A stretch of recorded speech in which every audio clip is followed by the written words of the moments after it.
Greetings and welcome to another episode of the Hammer and Umpire Podcast. As always, I'm your host, Kevin Weber. I hope you guys are enjoying your fall. I know that fall baseball for the colder parts of the country is winding down. I worked a game this past weekend at the minor league ballpark here in town, which is always kind of fun. And I suspect that likely will be the last games I work of the season here in mid-October. That's okay. I've had a pretty good season, and, it's time to kind of move on to the next page of the umpiring calendar, which is assigning and evaluating where you are as an umpire and trying to do some training and reading of rule books and things like that. The off-season months here for us in the colder climates. Nonetheless, I will also be working on some podcasts. I've got a little one for you here. Not quite a mini one like I've done previously, but one that is maybe not on the lengthier side. I've got a few important topics that I wanted to cover that were on my mind, so I put a couple things together. I've got a thing on how you have a good relationship with your assigner. Also, the whole topic of this podcast is the age of accountability. So I have a little segment that delves into that a little bit.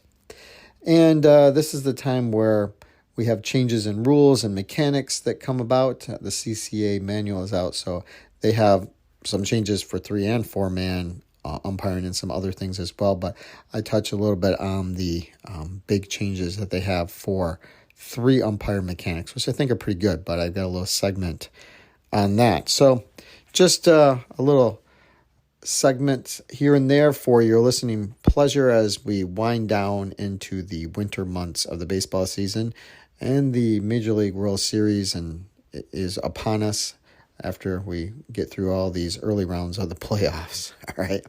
But it's still kind of fun to watch. So anyway, sit back and listen to another episode of the Hammer and Umpire Podcast.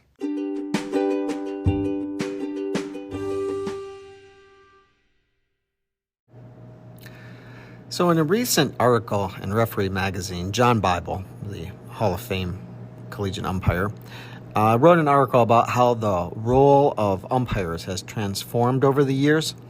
And I think he makes a valuable point in his article that all umpires should assume that they're always being evaluated. So in the early days of umpiring, let's say the 1960s through the 1990s, umpiring was a whole different ballgame. Right. Umpires operated without complex rating systems or much supervision. They relied on word of mouth, friendships with assigners, a bit of luck to get good assignments, and advance in their careers.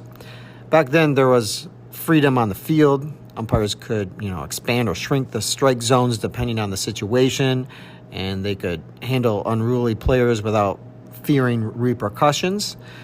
It was a mix of skill, connections, even politics that determine an umpire's success.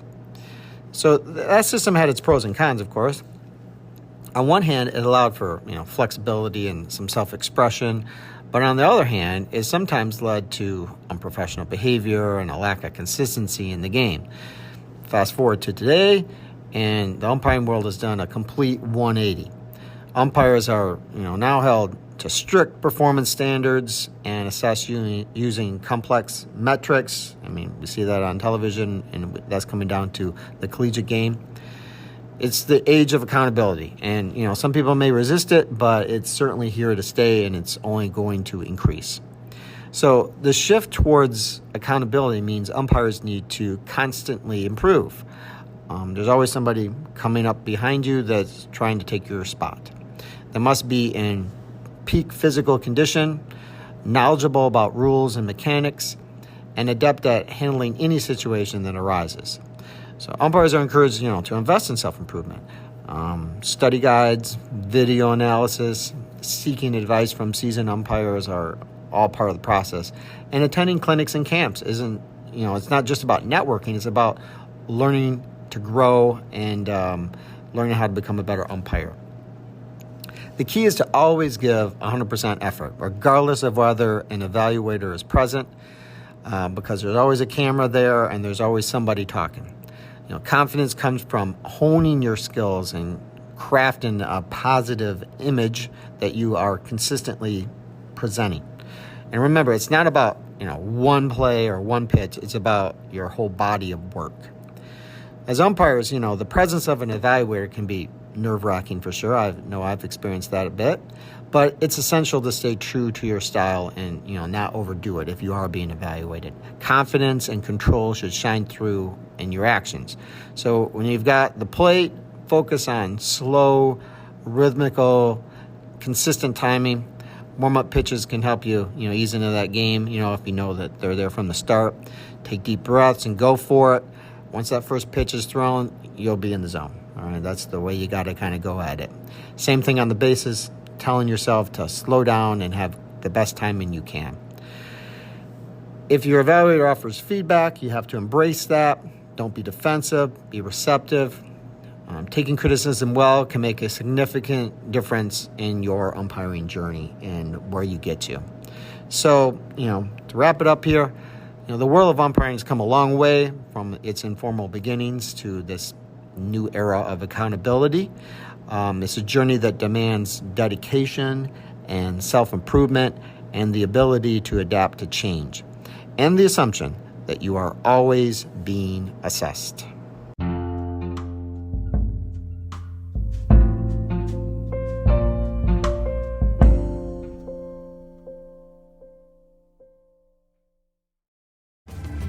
This episode is brought to you by Love Hurts.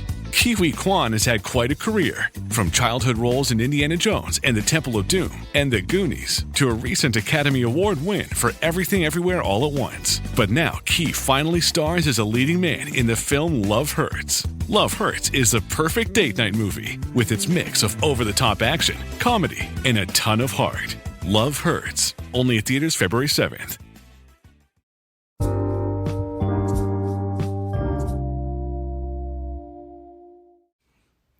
Let's talk for a few minutes about building a good relationship with your assigner. It's a key to your success as an umpire. So building a good relationship between an umpire and their assigner involves several key factors. Let's talk about a few of those. Number one, communication.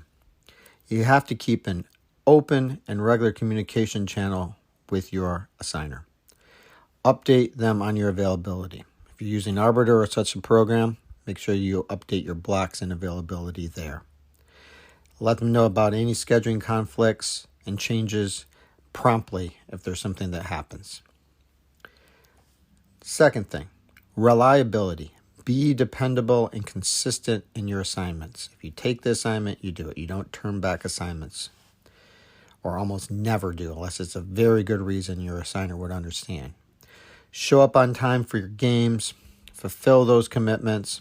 Reliability is highly valued in the assigning community, whether it be baseball or any other sport. That goes with the next thing, professionalism. You have to maintain a high level of professionalism on and off the field. So you dress appropriately, you exhibit good sportsmanship and handle conflicts calmly and respectfully, whether that be during a ball game or with other people within the umpiring community. Next thing, continuous improvement. You got to seek feedback from your assigner or assigners if you have more than one, and work on improving your umpiring skills. You got to attend clinics and camps and workshops and training sessions or whatever it might be to stay updated and hone your craft. The next thing is, maybe could be the top of the list, flexibility. Be willing to accept various assignments, even if it's outside your comfort zone in some way. This can demonstrate your commitment and versatility. If you're there for your assignment, for your assigner for a particular assignment, they will be there for you down the road if you're that kind of person and that kind of umpire. Next, adherence to policy. Every sport has its own guidelines, and certain local areas have certain guidelines too. Follow policies and guidelines set by your sport. You here in Michigan, the MHSAA, or, I work collegiate baseball, what the collegiate baseball world is saying that you have to do and the way things are supposed to be done. Do those things. You don't want to be the lone wolf person out there being rogue, doing your own thing. So that, is how you handle your games. But this includes, of course, rules, but also code of conduct, any of those kind of things. Make sure you're adhering to policies, because that's a way you can get skipped over. And this will help you with the next thing is build a positive reputation. All right. So aim to be well regarded by coaches, players, and fellow officials. You want a reputation as fair and knowledgeable umpire that can lead to more assignments, obviously, for you. I'm not saying be buddy-buddy with people and be talking them up and all that, but you want that reputation as somebody that they want working their games because of your high quality of officiating. All right? Next, express some gratitude. Show appreciation to your assigner for any opportunities they might provide. Simple thank you can go a long way in building some rapport. I'm not saying you got to, send them gifts or something like that. You certainly don't, but just, understand what job they do and that they are appreciated for the things that they undertake. Next thing, networking. If you're doing all these other things, you probably are networking. You got to attend meetings and events. Don't skip out on those. Oh, I don't need that. All right. Networking can provide you some established connections and learn about other potential opportunities for umpiring. And then, last but certainly not least, is just consistent performance. Strive for consistent and high quality performance. A track record of making good calls and handling situations is going to obviously enhance your relationship with your assigner and get you more opportunities and continue to move up in the officiating world and the umpiring world, okay? So remember that building a good relationship, it takes time, it takes effort.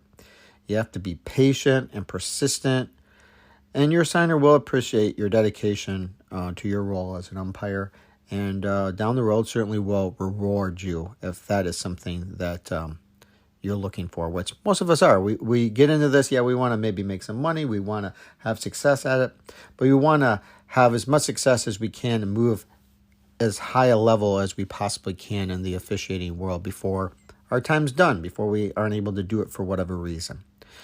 So those are a few things that I think about as I'm an assigner, that I look for in people that I assign games for, but also those are things I try to strive for the assigners that I work for, which are several.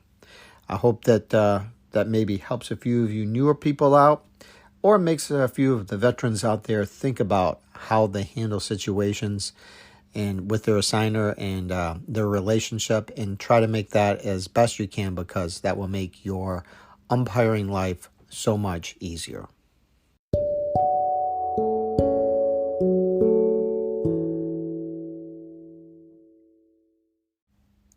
If you visit the Spotify page for the Hammer and Umpire podcast, you notice I have a poll here for this particular episode about who you think is the greatest umpire in baseball history. And I give you 4 choices. Bill Clem, widely regarded as one of the greatest umpires in baseball history due to his longevity and contributions to umpiring techniques. Joe West, known for his lengthy career and strong presence on the field, and officiated numerous World Series and All-Star games. Hank O'Day, he was a respected umpire in the early years of professional baseball, and he's known for making a crucial call in the 1908 World Series. And Doug Harvey, known as God in baseball circles, was highly respected for his knowledge of the rules and his ability to maintain control over the game. So I'd like you to go there and take a vote, and we'll see what comes out of the listeners here as far as who you think is the greatest umpire in baseball history. I've covered all those guys in previous episodes in Umpire Spotlights, so if you want to go back to previous episodes and listen to the segments that I had about them, feel free to do so. Nonetheless, I'll be interested to know what comes about with this particular poll. It's kind of like a little bit of an election here on the Hammer and Umpire podcast.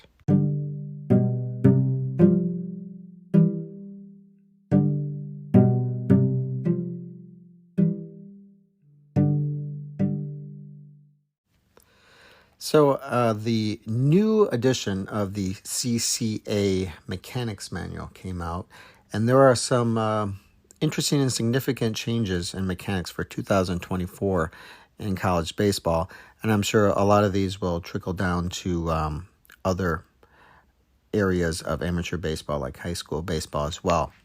I particularly was focused on the 3-umpire system changes. There are some also for the 4-umpire system, which I'll speak about at a later time.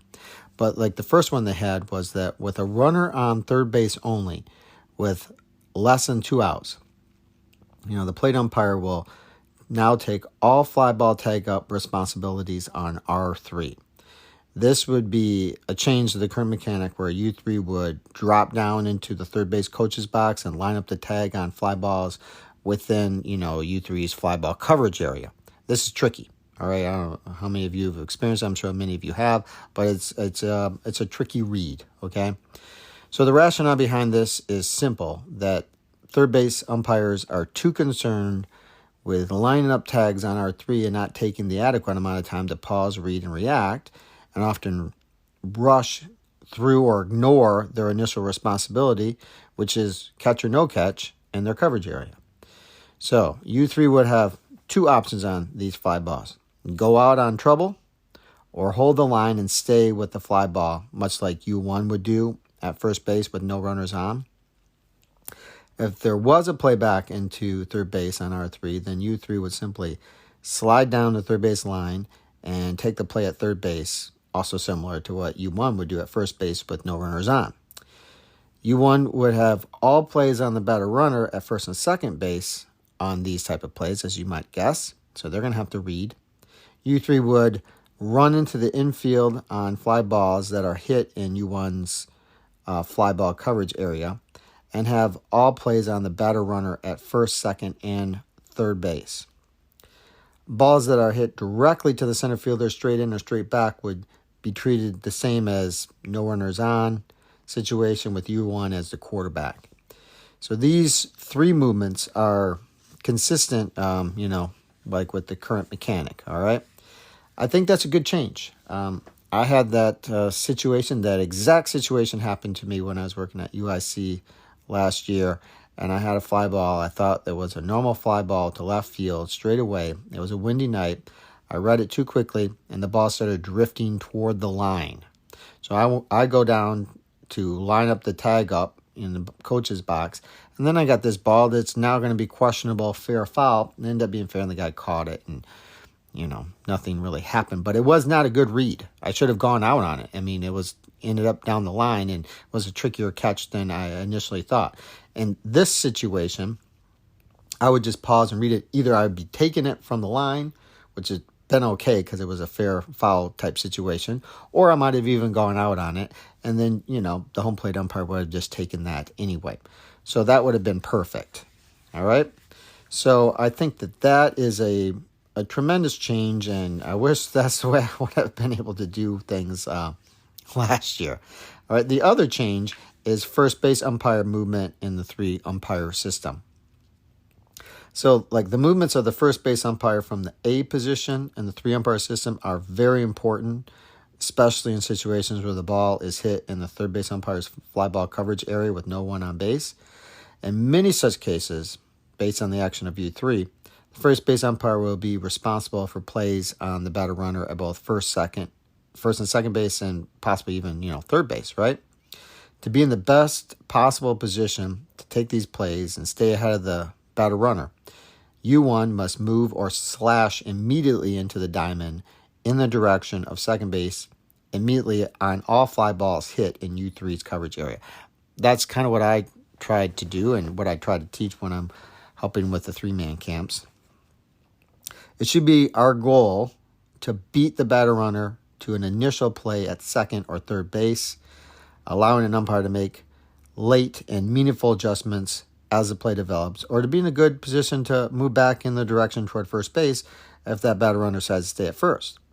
Anyway, in both cases, immediate movement into the diamond puts umpires in the best position to rule on all plays and never trail the batter runner into a base, playing catch-up from the line or the coach's box and looking through people and all that kind of stuff.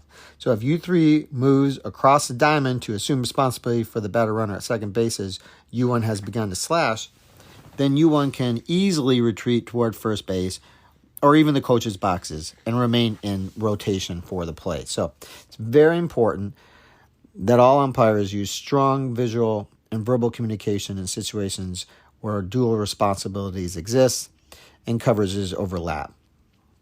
This communication will not only help umpires more effectively cover plays, but will encourage and ensure that breakdowns in fly ball and base coverages happen less frequently.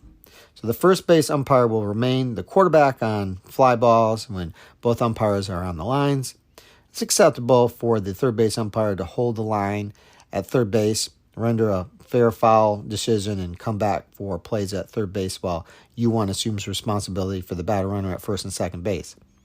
If this does occur, it's very important that umpires are in constant verbal and or nonverbal communication, ensuring they're on the same page. That is a tricky thing with three-man, especially when you're first coming to it, that you have to have that extra level of communication. So it's important to note that all R1 and R2 situations, regardless of the number of outs, if U1 does not go out, it is suggested U1 immediately move into the diamond, putting U1 in the best position to take all possible plays based on the variable status of the baseball. If the ball is caught with less than 2 outs, U1 can rotate to home from a position inside the diamond for plays on R2. If the ball drops, U1 is ahead of the batter runner for a possible play at second and in a good position to retreat to first for a play back into the base. So I think some good and meaningful changes in how people will be working three-man mechanics.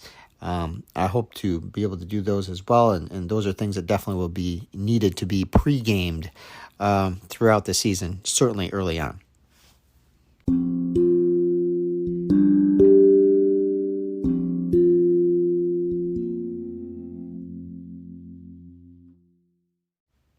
Well, that concludes another episode of the Hammer and Umpire podcast. Thank you for listening. Thank you for listening all the way through until the conclusion. I do appreciate it. I appreciate all the feedback and support that I get for the podcast around the country and really around the world. I have listeners in many different countries. I hope that you gained something from these mini segments that I put together for you. I've got a few other things in mind. I will be talking about some of the changes in four-man mechanics and some of the rule changes in future podcast episodes. Frequently, I try to get around 40, 45-minute podcast episodes, but I might just try to do some that are more 20, 25 minutes and see how that goes. Just do a few segments and just put out maybe a few more episodes rather than just one big longer one. I'm going to try to be a little more consistent with that. Maybe I'll put out a couple of episodes a month or so. That's kind of my goal. We'll see how it goes here in the off season. I'll have a little bit more time to do that since I won't be working any games here as the cold weather months come about. So you guys hang in there. Make sure you're always thinking about some umpiring and how you might be improving. Stay in good shape over these winter months. Don't eat too much. If you do, make sure you exercise it off or do the best you can for it. And make sure you're ready to go once the warm weather in the spring heads back our way. Until then, keep calling strikes.